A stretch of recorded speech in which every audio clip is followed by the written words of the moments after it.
Olá pessoal, vamos aí dar início a mais um vídeo.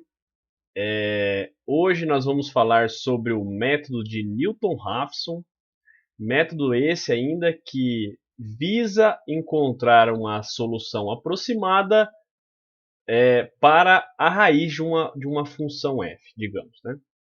Então, a gente ainda está seguindo a linha dos últimos dois métodos que a gente viu, que foi o método de bissecção e o método de ponto fixo, certo? O objetivo é sempre encontrar uma raiz aproximada para uma função.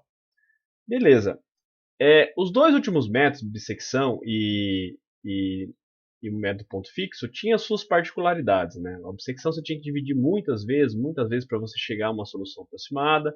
Do ponto fixo tinha aquela questão que você tinha que transformar a função numa cara de ponto fixo e depois ver qual se enquadrava no teorema que era o próprio método, aquele critério lá, que eu falei para vocês no vídeo, que era a derivada menor do que 1. Então cada um deles tem a sua particularidade. O método Newton-Raphson que eu vou mostrar para vocês hoje também tem algumas particularidades. Ele é um método rápido, ou seja, ele te dá uma solução rápida, ou seja, te dá uma boa aproximação para a raiz da função de uma forma rápida, mas tem uma pequena sutileza que eu vou mostrar para vocês, que é importantíssima. Perfeito? Bom, esse primeiro vídeo que eu vou fazer para vocês, eu vou fazer só esse primeiro vídeo, a parte 1 dele, no caso, né?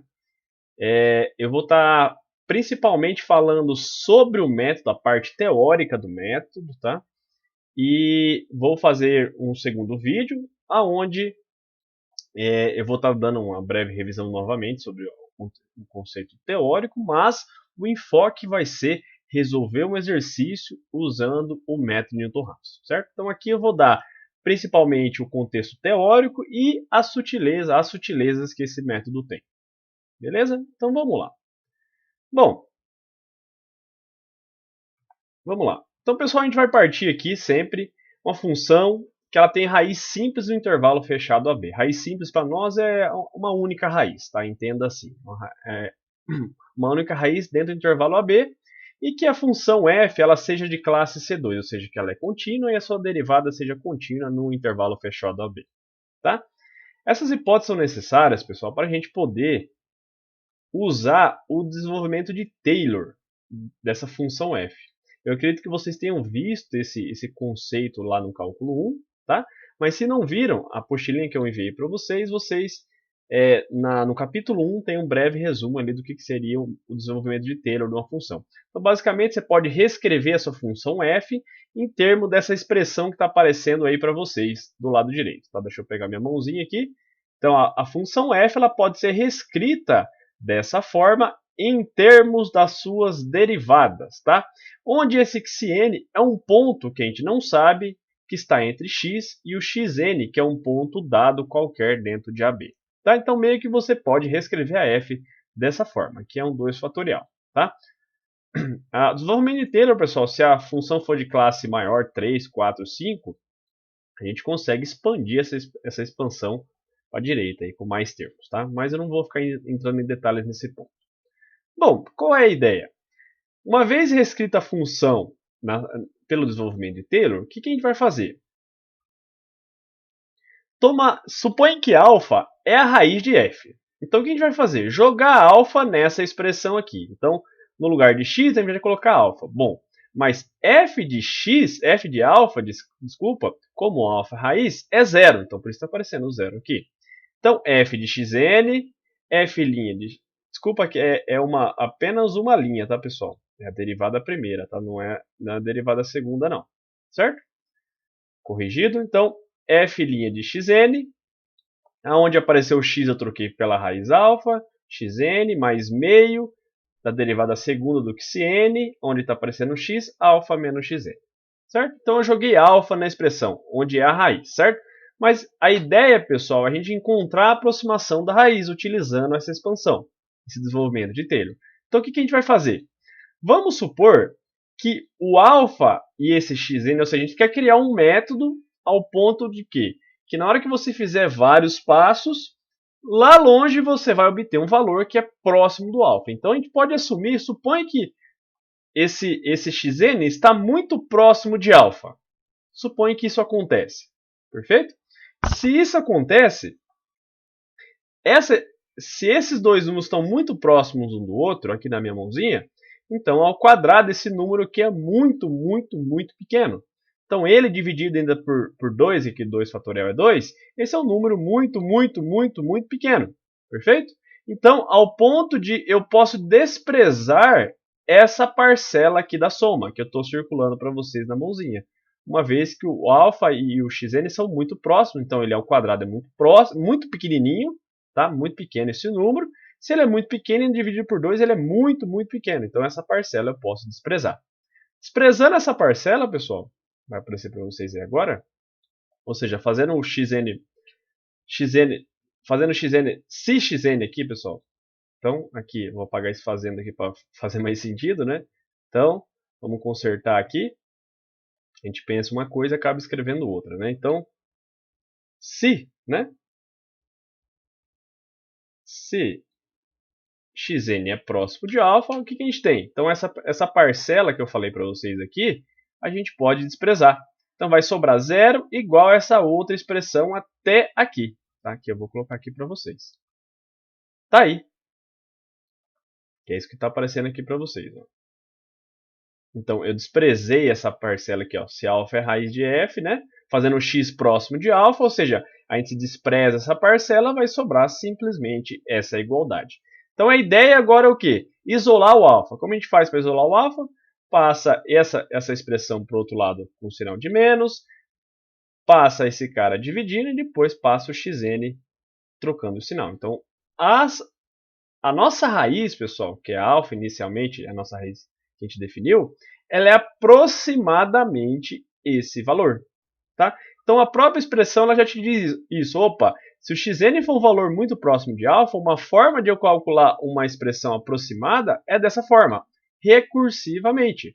Então, aqui já te dá a nossa pista para quem seria o nosso processo, ou seja, a gente tem que criar um método que chegue próximo de alfa. Então, basicamente, a gente vai fazer isso aqui que está aparecendo para vocês na tela. Ou seja, a gente vai dar um chute inicial qualquer, xn, calcula f desse. Digamos, pessoal, como é que vai ser nosso processo? Então, pega um ponto qualquer xn dentro do intervalo AB. Chute qualquer, dá um chute, certo? Então, com esse chute, que é um número que você já tem, você calcula a f dele. Isso você pode fazer porque a f é dada. Pega a f, deriva ela e joga esse ponto xn. Então, esse cara vai ser um número e pega esse número menos essa divisão aqui. Isso vai dar um novo número. Esse é o nosso próximo passo. Então, a partir de um chute inicial qualquer, a gente obtém um próximo passo. O que a gente faz? Refaz esse processo de novo. Com esse novo passo, refaz essas continhas aqui para xn mais 1, a gente vai obter um xn mais 2. E assim por diante. Xn mais 3, xn mais 4 e assim por diante, pessoal. Faça muitos passos. Isso por meio dessa construção que a gente fez aqui em cima. Isso vai te criar um processo, ou seja, um método iterativo, repetitivo, que quando você fizer muitos passos desse método, você vai obter uma boa aproximação para a raiz da sua função inicial desejada. Em outras palavras, dentro do intervalo AB, dá um chute inicial qualquer, chama lá de um ponto x0, que é da onde você está começando. Faz a continha do lado direito para x0. Então você vai obter um x1. Digamos aqui o n igual a 0, então você vai obter um x1. Pega o x1 agora e substitui nessa expressão de novo. Ao invés de colocar x0, que estava o xn, então coloca x1. Faz essa continha de novo, você vai obter um x2.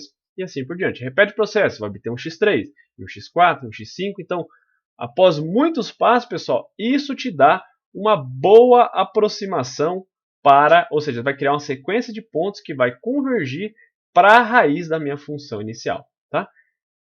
Claro, a primeira sutileza que a gente vê aqui, pessoal, é o quê?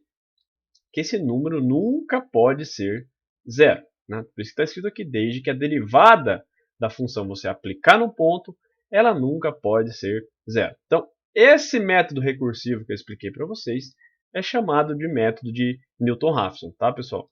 O próximo vídeo eu vou explicar exatamente como a gente aplica isso no exercício, mas é bem simplesinho. Basicamente vai pegar a f, derivar ela, dar um chute inicial qualquer dentro do intervalo e ficar repetindo esse cálculo várias vezes. Isso vai te dar, após vários passos, uma boa aproximação, ou seja, o último ponto que você obter lá vai ser uma boa aproximação para a raiz, tá? Então, esse é o método de Newton-Raphson. Então, sutileza 1 dele aqui, pessoal, é o quê? Que a derivada, na hora que você pegar o ponto que vai ser seu chute inicial qualquer e você jogar a derivada, não pode ser um valor zero, porque senão essa divisão ela não existe, né? Beleza.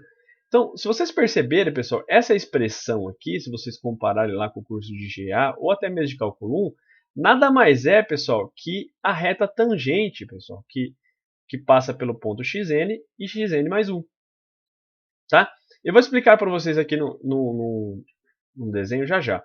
Então, esse método de Newton-Raphson ele também é chamado de método das tangentes. Tá? Por quê? Essa expressão que eu acabei de falar para vocês nada mais é que a reta tangente aí no ponto xn passando por xn mais 1. Eu vou colocar um desenho aqui para ficar mais fácil para vocês entenderem. Tá aí, tá aparecendo na tela aí para vocês, tá? Então, basicamente, se vocês verem aqui a minha mãozinha, essa curvinha aqui é a sua função f, a raiz está aqui embaixo, certo? E o que o método traz? Digamos que você deu um chute inicial x0, tá? Igual eu comentei para vocês agora há pouco. Na hora que você faz aquela conta lá, x0 menos a f de x0 dividido pela derivada em x0, aquilo é a reta tangente do ponto x0, f de x0. Então, é a reta tangente, vocês estão percebendo então a retazinha tangente aqui embaixo. Então, basicamente, aquela conta que vocês fazem te fornece o valor x1, que nada mais é, pessoal, que o ponto de encontro entre a reta tangente e o eixo x. Tá? Então, esse é o valor x1. Então, de novo, na hora que eu obtenho o x1, vou lá, calculo a reta tangente no ponto x1, f de x1, e você vai obter um x2. Então, vocês percebam que é uma... A cada ponto que você faz calculando reta tangentes, cada vez mais próximo você vai estando da raiz desejada. Então, é uma aproximação, digamos assim, pessoal, por retas tangentes, certo? Por retas tangentes. Então, vocês percebem que é uma aproximação rápida, certo? Mas, desde que você tenha um bom chute inicial. O que significa isso nesse contexto desse método? Deixa eu voltar aqui para a minha tela. Então, o que acontece, pessoal? Está aparecendo para vocês aí um método novamente, tá? Então, um bom chute inicial vai ser aquele chute, pessoal, onde a derivada para nós ele é não nula, certo? Por quê? Eu estou preparando uma outra imagenzinha para aparecer para vocês aí, que é o seguinte. Nessa imagem vai ficar bem claro o que eu quero dizer. Tá aí. Bom, do lado esquerdo, pessoal, é basicamente aquele desenho que eu acabei de falar para vocês aqui. Ou seja, se eu dou um bom chute inicial, eu vou ter retas tangentes que cada vez mais estão indo para a minha raiz. Ou seja, os pontos que eu vou obter no x0, x1, x2. Então, esses pontos que estão sendo criados por meio desse processo estão cada vez mais próximos da raiz dessa minha função, que no caso aqui ela está em vermelho. Beleza, mas eu dei um bom chute inicial, ou seja, eu tenho uma reta tangente boa para o serviço que eu quero obter. Agora, o empecilho, pessoal, imagine que eu tenho esse gráfico aqui. Beleza? Então, aqui eu tenho duas raízes. Essa e essa daqui. Vamos supor que você quer encontrar as raízes dessa função aqui.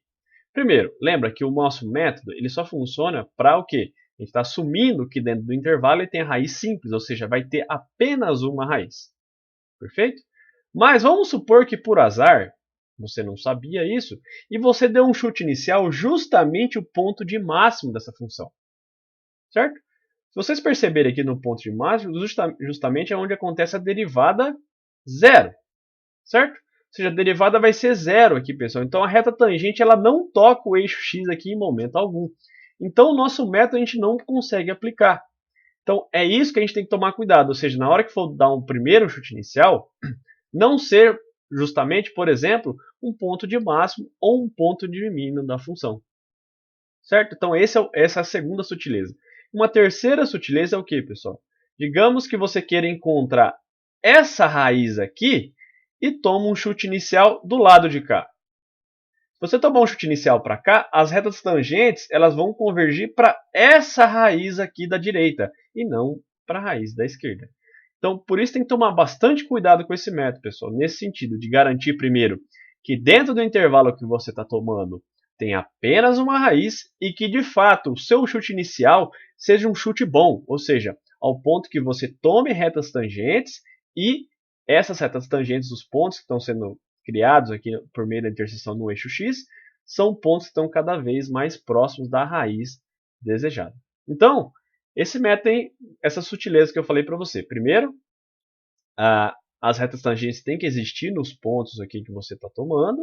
E mais, o seu chute inicial ele tem que ser um bom chute inicial para que não aconteça justamente esse caso daqui que eu estou mostrando para vocês do lado direito, ou seja, a reta tangente nunca toca o eixo. Perfeito, pessoal?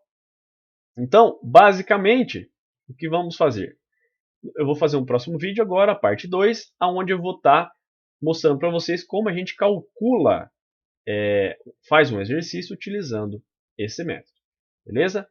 Bom, já deixando aí a deixa para o próximo método, como vocês estão vendo aqui, já estão com a ideia já um pouco mais fresca na cabeça, o que vai acontecer? Vocês percebem que essa derivada para esse método, ela causa um pouco de problemas, né? Porque você tem que dar um chute bom para o seu método, tá? Para não acontecer o que eu mostrei para vocês no desenho agora há pouco, ou seja, não acontecer que a reta tangente nunca toca o eixo X, tá? Então, o próximo método que eu vou mostrar para vocês, a gente vai dar uma modificada nesse método de Newton-Raphson ao ponto de a gente quer sumir com a derivada aí que aparece no método. A gente quer sumir com ela daí. Então, esse processo que a gente vai mudar esse método, sumindo com a derivada, vai nascer um outro método que vai ser chamado método da secante. Isso aí eu vou falar para vocês com detalhes no próximo método, tá? Então, moral da história, é um método que converge rápido, mas tem esse empecilho da questão da derivada, não pode ser zero, justamente para que exista aí essa divisão que aparece no método para vocês. Beleza, pessoal? Então, olhem lá a segunda parte do método Newton-Raphson e, claro, se atentem aos cálculos que vão ser feitos lá, principalmente na resolução do exercício. Beleza, pessoal? Até a próxima.